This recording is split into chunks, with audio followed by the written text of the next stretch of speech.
It's a trap!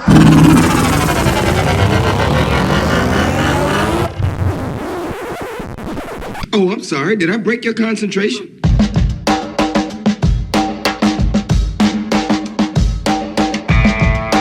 This is the Team of Rivals podcast.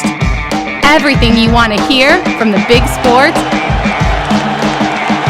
to the big screen. He's all by himself, fires into the end zone. Caught! Touchdown! No! Vaughn into the windup in his first offering.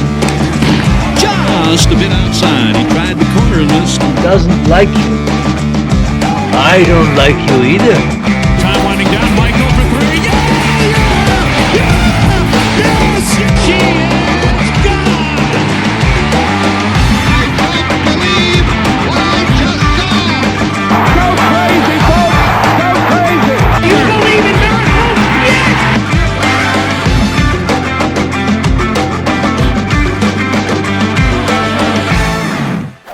You may fire when ready. What?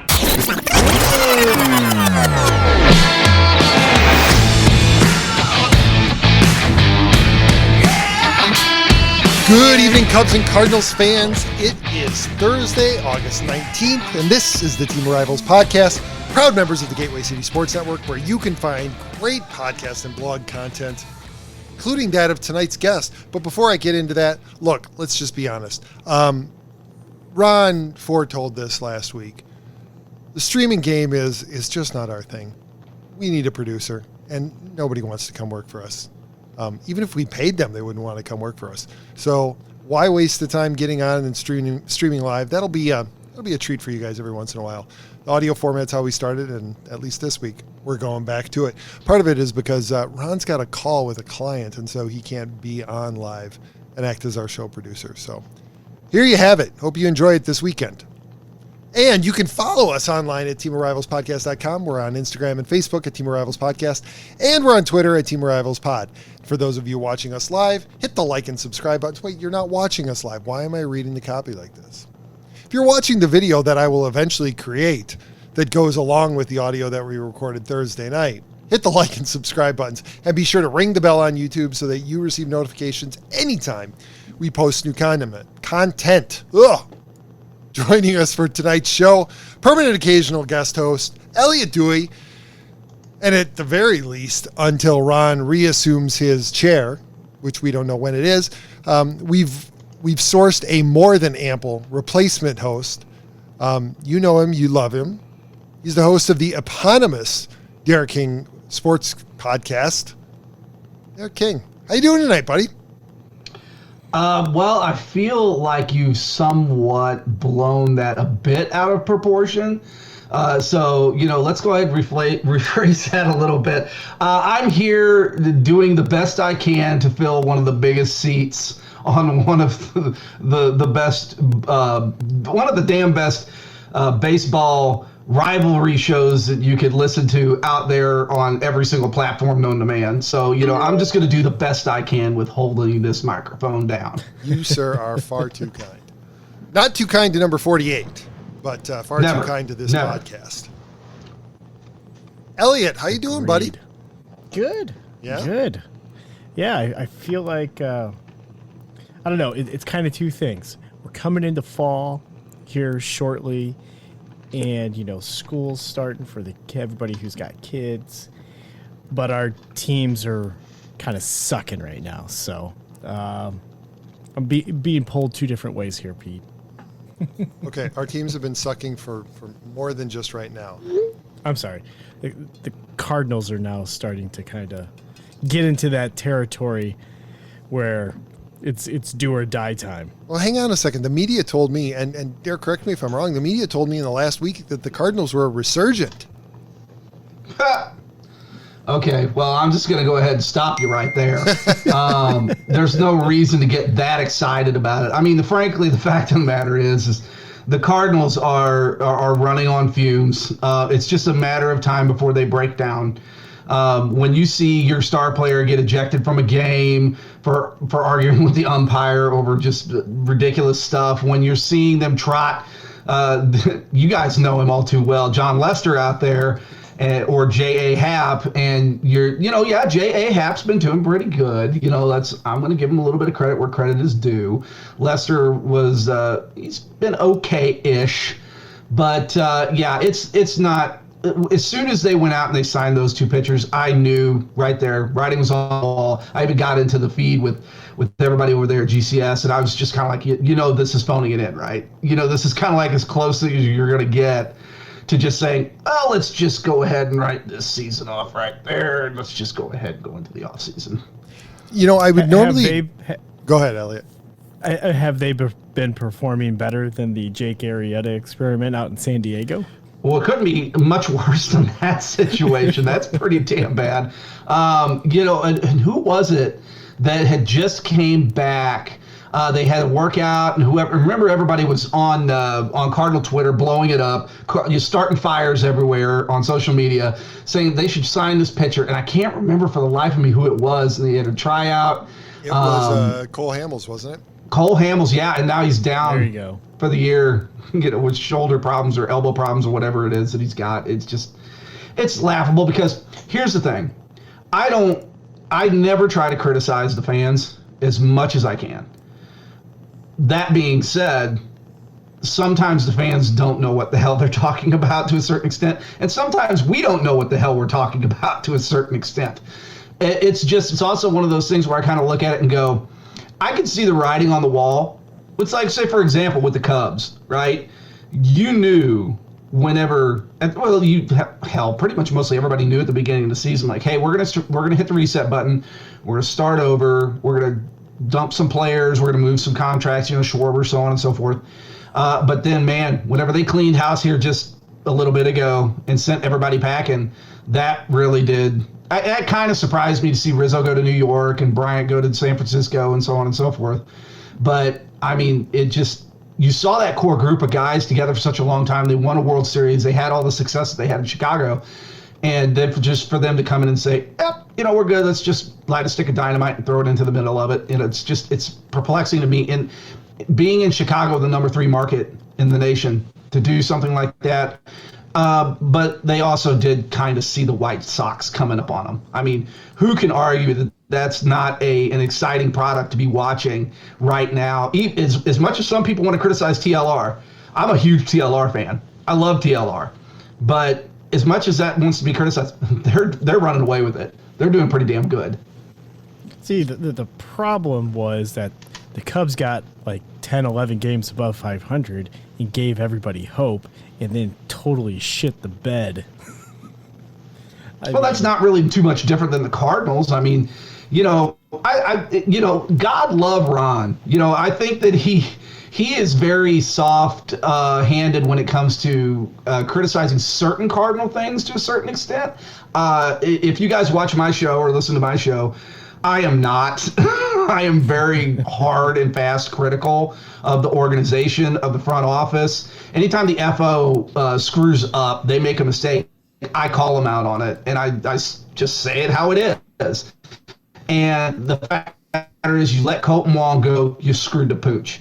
Okay? You're screwing the pooch with Jack Flaherty. He's going to probably end up leaving once this arbitration and everything's up. You're going to probably have to trade him because he is never going to sign with you. He's going to want to go to a bigger market anyway. I mean, if he's smart, he's a smart kid. He's going to want to go to Los Angeles to be a Dodger. He's going to want to go to New York to be a Yankee, or Boston to be a Red Sox, or something along those lines. He's going to want to go to a big market, make that big money. And when you see teams that are doing that, at least the Cubs know where they're at. They said, okay, let's just hit the reset button right now. And let's just go ahead.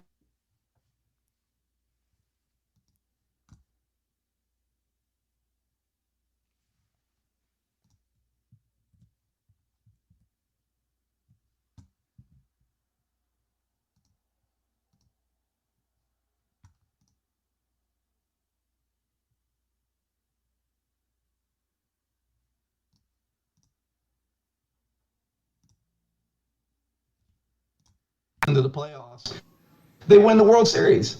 They're like the team to beat in the playoffs. So maybe that's their formula. I don't know. But anytime that they're like really good, win 102 games or 105 games, they get bounced in like the first or the second round. I don't know. I'm so perplexed by this whole situation and the way things are being handled by the FO right now. It's absolutely mind-boggling. Instead of just saying, hey, you know what, do like the Cubs, we're just going to blow this son of a gun up and just start over, and let's just go ahead and let's trade the pieces that we have. Let's make a move for next year. Let's rebuild. Let's restart. But they're not doing it. They're just kind of standing pat. And that's what's frustrating for us Cardinals fans. Well, we talked about it quite a bit last week, I think, and I think that you guys kind of painted yourself into a corner because you went out, you traded for Goldschmidt last year. Then you turn around and you trade for Arenado. How do you then come back to the fans and say, okay, so we have these two studs at the corners and we're blowing everything up? And how do you tell those two guys that? You almost you owe it to them that you have to push, you have to try and make something happen. I would agree, and I'll table it to both of you guys and have you kind of respond in kind.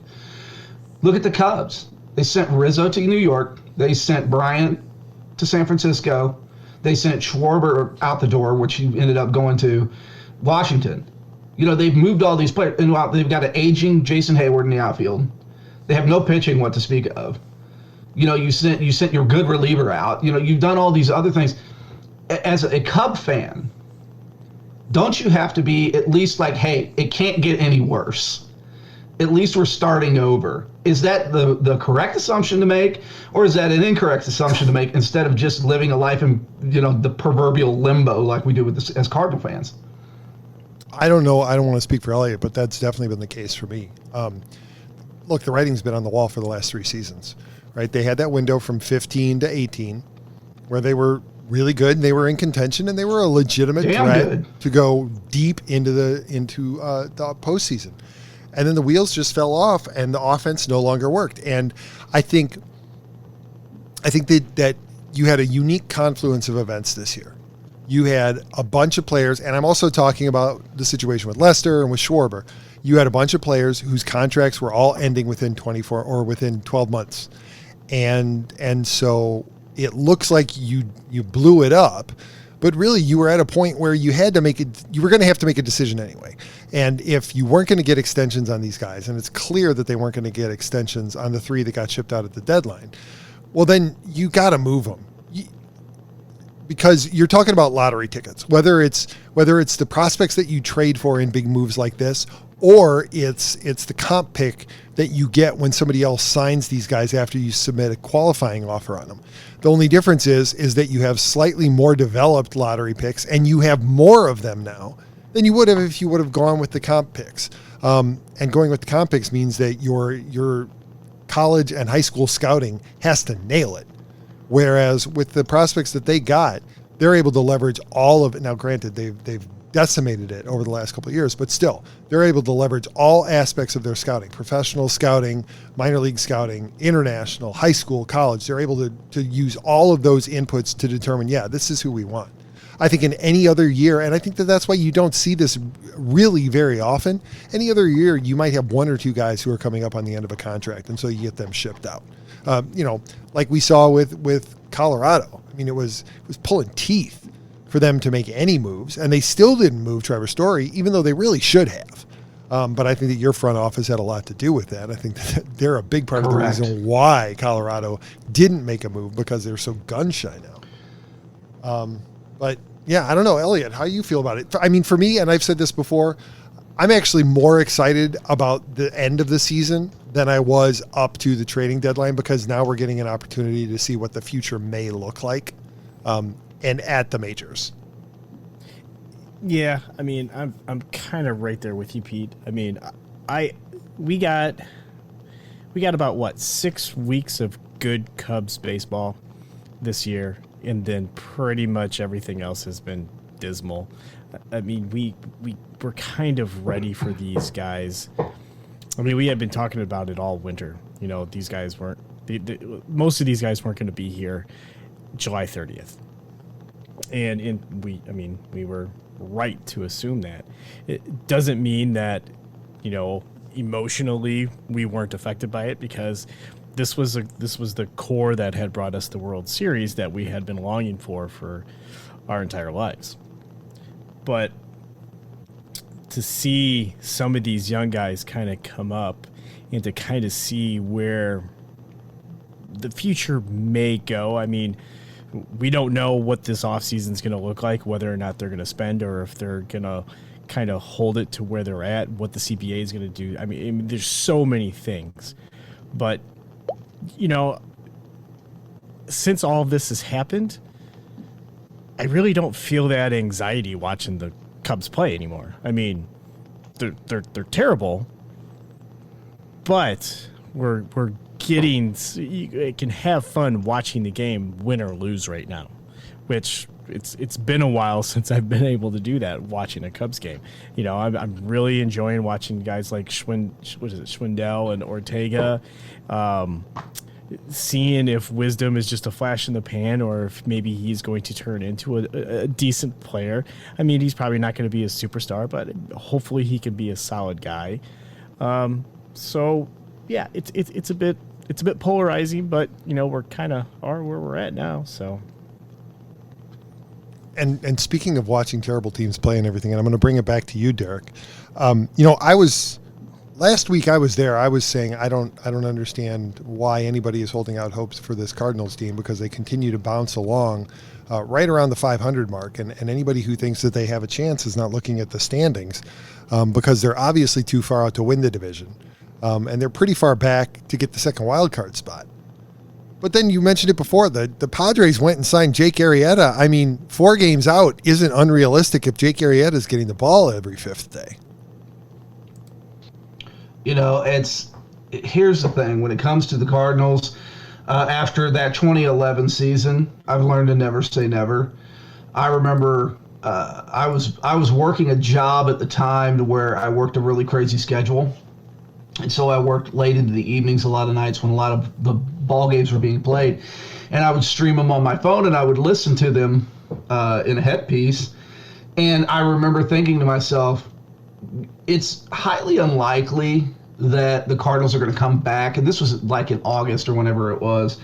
And they were so far behind, like at the end of July and coming into August. And I remember thinking to myself, they're just realistically, mathematically, it's next to impossible. And I just kind of wrote it off. But then they started winning games, and then other teams started losing games. Look at the Yankees at the beginning of this year, how bad they were. They're the hottest team in baseball right now. I mean, it's just, you know, you can't never say never in any particular circumstance. That being said, the Cardinals have no pitching to speak of. Yeah, it's great. Jack Flaherty came back. Whoopie-doo. He's one pitcher. If Adam Wainwright can continue to go and pitch, you know, 9 innings of Greg Maddux style shutout baseball with 88 pitchers, and Jack Flaherty can come back and be a dominant, you know, ace closer, and you can get a good, you know, 3rd start or, you know, 4th start or whatever out of a J.A. Happ, and then maybe a John Lester can come in and give you a few innings and eat some things up, then maybe, highly unlikely, though, it's an outside possibility, that the Cardinals might fall back asswards into a playoff spot. But playing against a team like the Brewers, who are just flat good all the way around, you know, the Brewers are no joke. Everybody thinks that they are, oh, it's just the Brewers, you know, they're just going to do Brewer things like the Brewers do. No, they're good. The Reds are not good. The Cubs are not good. And the Pirates are definitely not good. So that really leaves the Cardinals and the Brewers. The problem is you've got a whole lot of other teams that are very similar to the Cardinals. They're just good. That's the problem. They're not great. They're just kind of okay. And I think that's a really big problem with the Cardinals. It's going to continue to be a problem with the Cardinals. And that's why they didn't make any moves at the trade deadline. Now, that being said, I do hold out hope that there's a reason why that they didn't make a whole lot of moves at the trade deadline is because they're already looking ahead at the offseason, at the hot stove league. They're already looking at a lot of these other different variables that could be out there. I don't want to speak out of turn here, but I was told by very good sources within the organization that there were conversations with the Colorado Rockies about Trevor Story. Now, the problem with that is this. They were, like you said, Pete, they were so gun-shy over the fact that they just got royally screwed on Arenado. Why would they go to bed with the same team that they just got screwed on for Arenado for your other superstar player and get screwed again? It's they would they would be dead. I mean, there would be absolutely dead to fans in that market. So maybe in the offseason something gets done. Maybe that's what they're preparing for. I don't know, because Paul DeJong is not the answer at shortstop. Period. Full stop. I've been on that train for quite some time. I will beat that drum like a Cherokee. I don't care. I will beat it to death. Okay? I don't give a damn what anybody says about how Paul DeJong can pull it out and he's a power hitter, and he's not. He's not an everyday player. He might be a utility guy. He might be a guy that you can put in against left-handed pitching, but he's not an everyday player. It's the facts. Just look at the numbers. It's there. Now, if you could go out and get a Trevor Story, great, awesome. But here's the problem. You still need a shit ton of pitching too. So we can't, forget the 10,000-pound polka-dotted pink elephant in the room when it comes to the real problem with the Cardinals. And once again, we come back to what we've been saying all season long.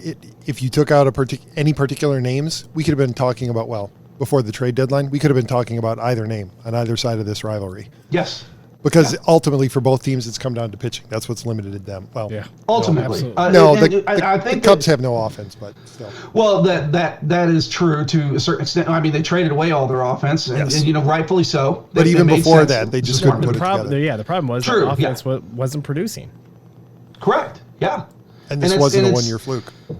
No, it was not. And with the Cardinals, they're so flashy, right? So flash in the pan. It's where for 2 games in a row, they'll score 15, 17 runs.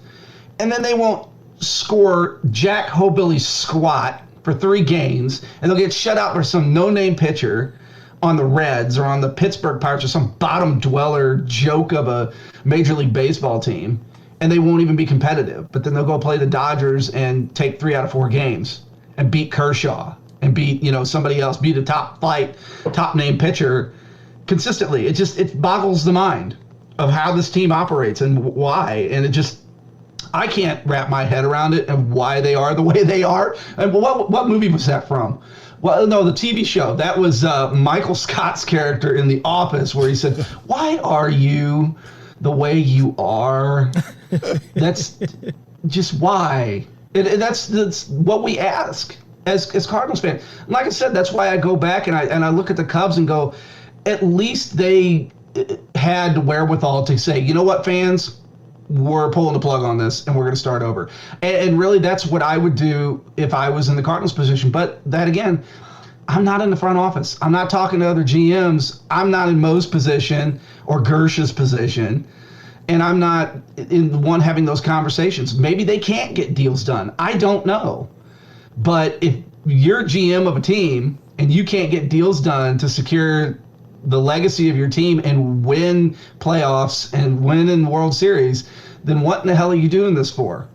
I mean, at least the Cubs have kind of like this idea of, hey, we may not be competitive right now, but we're going to build another super team here in the next 3 years, and we're going to be back in this thing, beating the crap out of everybody in the Central like we were a few years ago. And I think the one thing about that too, I think it's a great point, Derek, and the thing that I think that everybody discounts is the Cubs only have, Elliott, correct me if I'm wrong, I think it's $40 million in salary commitments going into next year. Correct. And very few people have mentioned the fact that the Cubs now have the financial wherewithal to be the gorilla in the free agent room if they want to this offseason.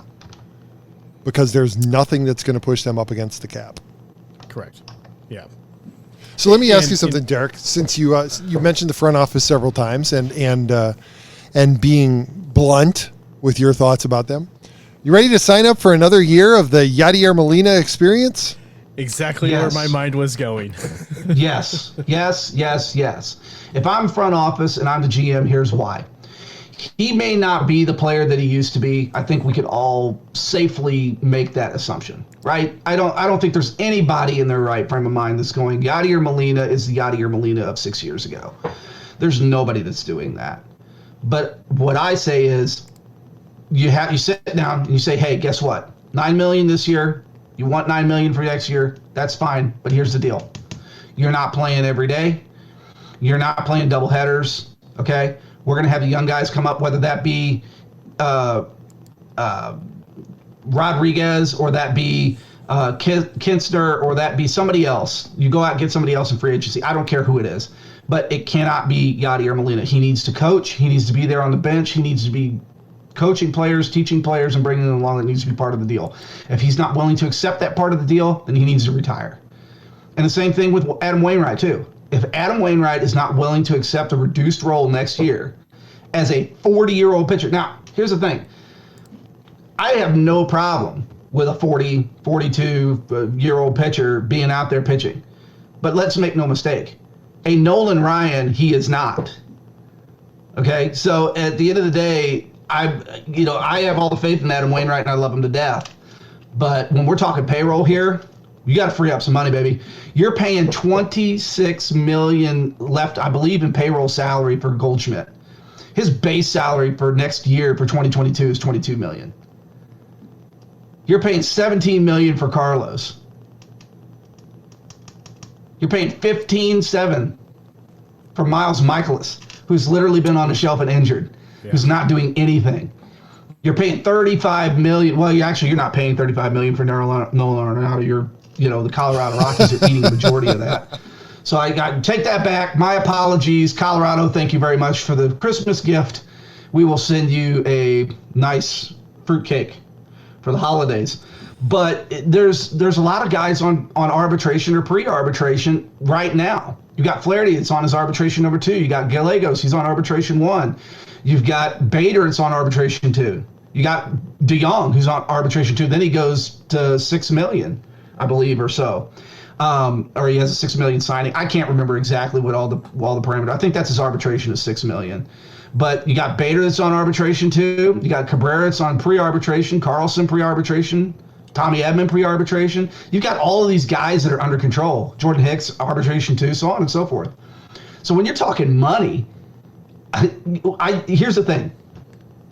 This is the one thing that frustrates me, boys, more than anything, is whenever I see the keyboard warriors that get out there and say, "Oh, the Cardinals are spending too much money, and I'm so mad at these players because they can't spend no money and they can't go out and get that player I want, that star player. Oh my God." Seriously? Really? You're going to do this right now in front of God and country and everybody else who's reading your stupid little tweet or your stupid little Facebook post, or you're up because you're upset because the Cardinals are one of the wealthiest teams in the major freaking leagues. They make so much money that if you really even understood what the hell was going on, your head would spin on a pike. The Cardinals make stupid money. That's how they can afford to do their real estate deals. Ballpark Village version 15. I don't know which one they're on now at this point. They own pretty much essentially half of downtown. I don't even know anymore at this point in time. Pretty much essentially, because everybody's moving out of downtown St. Louis, it's pretty much just all going to be the St. Louis Cardinals are just going to own the city core at some point. It's probably going to be here in about 10 more years. They'll just own the whole city. It'll just be renamed St. Louis Cardinal City. And that's all it'll be. But I'm tired of the narrative that consistently gets pushed. Let people act like this organization is in the poorhouse. They are not. They are not. Now, don't get me wrong. They're not on the level of the Cubs. They're not on the level of New York Yankees. They're not on the level of the Boston Red Sox or Los Angeles Dodgers or the Los Angeles Angels. They're not on that level of those type of players, on those type of clubs, because they're in the markets that they're in. It's just not feasible. But in this market, once again, Pete, like we talked about that 800-pound gorilla in the room, they're the 800-pound gorilla in the medium to small market teams. There's nobody that comes close at all. I've seen the numbers. I know what's going on. If I'm them, you better start making some moves, because guess what? That nice little visual, FO, you're listening to this, that nice little visual you saw with no asses in seats, you can try to pull that COVID bullshit over my eyes as much as you want. I'm not buying it, baby. People, if there was good baseball being played out there and you were showing that you made an effort, then guess what? There would be asses in those seats. But people are showing you by not showing up. They're tired of your bullshit, and you better start making some changes right now. And that's all I got to say about that. That was pure gold. Elliot, one of these days we got to get Derek's keyboard warriors to be in a conversation with Ron's stat heads. Because those two voices contrasted against each other would be just amazing. Actually, Ron hates it whenever I start talking stats with him. We'll be in a conference call, or we'll be in, and I'll bring up something statistical because I'm somewhat of a stat type of person myself. And he's just like, dude, seriously, don't talk about stats. It's like, I don't want to hear about stats. Yeah, no, I would love to see those Warriors going head to head with each other. That reminds me, like, you remember, and I don't know if you guys ever watched like any WWF back in the day. Back in the day, yep. When the Ultimate Warrior would come out and he'd be running around, he's all pumped up on steroids and everything, and head's about to explode off his shoulders, and he's shaking the ropes and everything, and he gets the microphone, he says, "Speak to me, Warriors." He just does this wild thing. It's just like that's really what it almost seems like that Twitter is to some of these trolls and some of these people out there that just feel the need to go out and say, "Speak to me, keyboard warriors." That's really where we're at. That's Ron, man. Ron hates Facebook. He loves Twitter. Oh yeah, he loves Twitter. He's a Twitter monster. He is. Beautiful. I'm kind of the same way though. I feel the same way about Facebook to a certain extent. There's so much vitriol on Facebook. I almost can't stand it. I mean, there's just as much on Twitter. Don't get me wrong. Yeah. I mean, Pete, you're on Twitter. Elliot, you're on Twitter. I mean, you've seen it. Oh yeah. So I spend more time on Twitter than I do Facebook. You're probably it's like 95 to 10 or 95. I was gonna say you're probably a people watcher, aren't you? You're that person where I'm not tweeting that much, but I'm watching what everybody else is saying. Yes, I follow a ton of people. I'll put my stuff out there for some stuff, but I'm more of a people watcher. Ron loves to participate. Yeah, Ron likes to engage. So you're saying that Ron's a participator and you're more of a cuck. Is that what you're saying? That's right. That's what it is? Okay. There you go. Just so that way we've got it cleared up. I just want to make sure that we have it all clear here. Exactly. And then Pete will come in through the Team of Rivals Twitter account, and he loves to stir the pot. Yeah, I'm just a bomb thrower. So you just comes in the back door there and just he pulls the pin, he throws it in the door and runs. No, I don't run. I walk away. I walk away in slow motion with that slow-mo explosion behind me. It just loves the chaos that happens to be left by him. He's just standing out there, standing behind like a dumpster or something like that, just watching for the pink mist. That's right. Hey, before we call it a night, guys, I just want to. I don't know if you're as familiar with Bleacher Nation as we are, but one of the original writers on there is one of Ron's favorite people. Loves him on the internet. Ron has unfollowed his Twitter account several times when Elliot and I have followed him because he just can't stand him. But he's renowned as a huge Ian Happ fan, and he may be the last Ian Happ fan. He seems perplexed by the fact that once again Ian Happ sucks.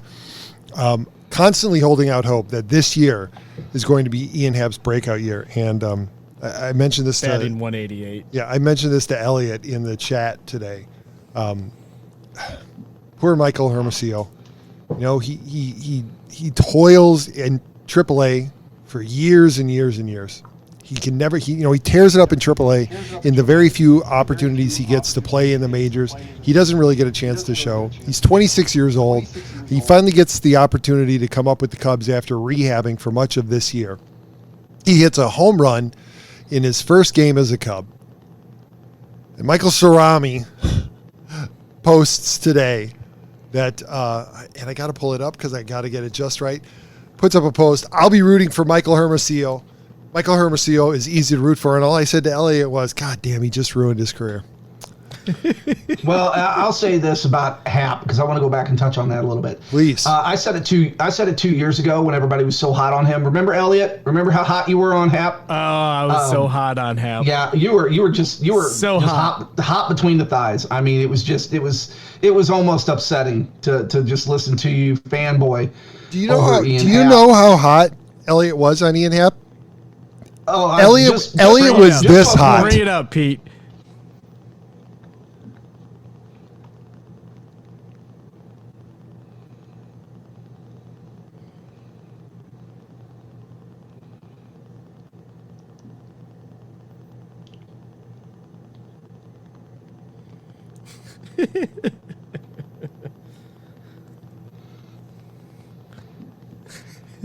That is gold. Absolute it is gold. Fun. And the funny thing about that was, the best thing about it was, Elliot, unless I'm mistaken, you said that before Hap led off the season with a home run. Yes. So then Elliot comes into the show that night, I came all in hyped. That's one down. All juiced. And the reason that I say that was because 2 years ago I brought it up, and I'd said it just casually in passing to one of my other colleagues. And I had said, because we were talking about Hap, and the conversation was, hey, the Cardinals should make a trade for him. And I was like, I don't want that guy. And they're like, why not? I said, he is literally Chris Davis 2.0. He's just another version of Chris Davis. And they're like, how do you do? Chris Davis hit 50 home runs. He's going to bounce. No, Chris Davis is done. It's just like Ian Happ is done. Retired this week. When they find him out or he breaks or whatever, he's broken. He's done. And there's no coming back from it. And I always make this joke because I know how much producer Gene Bonds over at GCS, I know how much he cannot stand Harrison Bader. So I always make the assessment that Harrison Bader, the reason that the Cardinals organization is so high on him is because he is a poor man's Bryce Harper. That's what he is. Yeah. He take that to the bank and seal it. He's just a cheaper form of Bryce Harper. That's all he is. Yeah, he might get to a point where he might hit 20 home runs in a season, but the fact of the matter is the Cardinals don't want to pay a Bryce Harper. So that's what Harrison Bader is. Ian Happ is Chris Davis. That's just the way it goes. I actually love that, and I can't think of a better way to end it than with something profound, because God knows we usually don't get it on this show. And since it doesn't look like Ron's going to join us tonight, just want to say that if you enjoyed this episode, don't forget he's in here. He is. Yeah, but I'm getting a lot of feedback from his. Seriously? There it is. Oh boy, here we go. You there, Ron? Yeah. We are all ready to call it a night. Really? After like half an hour? Yeah, what more is there to talk about? They just blew their wad. Ron, we'll summarize the show very quickly. Cubs suck. Cardinals suck a little bit less. Yeah, I mean, that's... I have not looked at scores tonight. Oh, they're ahead. Yeah, they're ahead. They were ahead last night, too. Yeah, well, fuck you, Pete. Is this a clean episode yet? Not anymore. Okay. You got anything you want to add? Besides all the feedback that I can hear? Yeah, sorry about that. I'm not really sure why that is, but I'm only purely talking on a laptop right now. No, I don't want to provide a lot of feedback. So let's figure that out. Brilliant. So with that, if you enjoyed this episode, don't forget to subscribe. And if you want to help spread the word, please give us a 5-star review and tell your friends to subscribe. We're available on Facebook, YouTube, Apple Podcasts, Spotify, and wherever else you listen to podcasts. Also, be sure to check out the other Gateway City Sports Network podcasts, including our guest tonight, the Derek King Sports Show, 2 for 3 with Moose Michaels, Yacker Jacks, XFL STL, and End the Cards with A-Train Arlington Lane. Derek, where can we find you online on the socials? Well, typically I'm always haunting the soiled and sullied halls of social media on Twitter. That's usually where you can find me at Derek King Sports. You can always add the Facebook group if you feel like it over there on Facebook, Derek King Sports Show. Don't forget to make sure you add this show to as well, TOR, over there on Twitter. Make sure you go and you add the Facebook pages and all that good stuff, because you're never going to get this amazing content like what you just heard tonight with my beautiful crackling voice and these two other lovely gentlemen if you're not a fan of the page and you're not following the stuff. So do it now. Love it. You can send us an email at at the show at teamarivalspodcast.com. You can find Elliot on Twitter at TOR_Elliott. And you can find number 48 at... Can you guys hear me? Yes. Yeah. TOR_Ron75. And with that, boy, this was a pretty good show without you, Ron. Just saying. You know what? I never want to do this kind of stuff, but I know. I'll spare it. No, go ahead. Let's hear it. No, I'll spare it. In all its unedited glory. Yeah, I don't know yet. Just give me a second. Damn, I just broke into the show. Like, you got to give me context. I'm clueless. I don't know what to say. No worries. And with that, thank you all so much for listening this week. Love you all. We'll see you next week.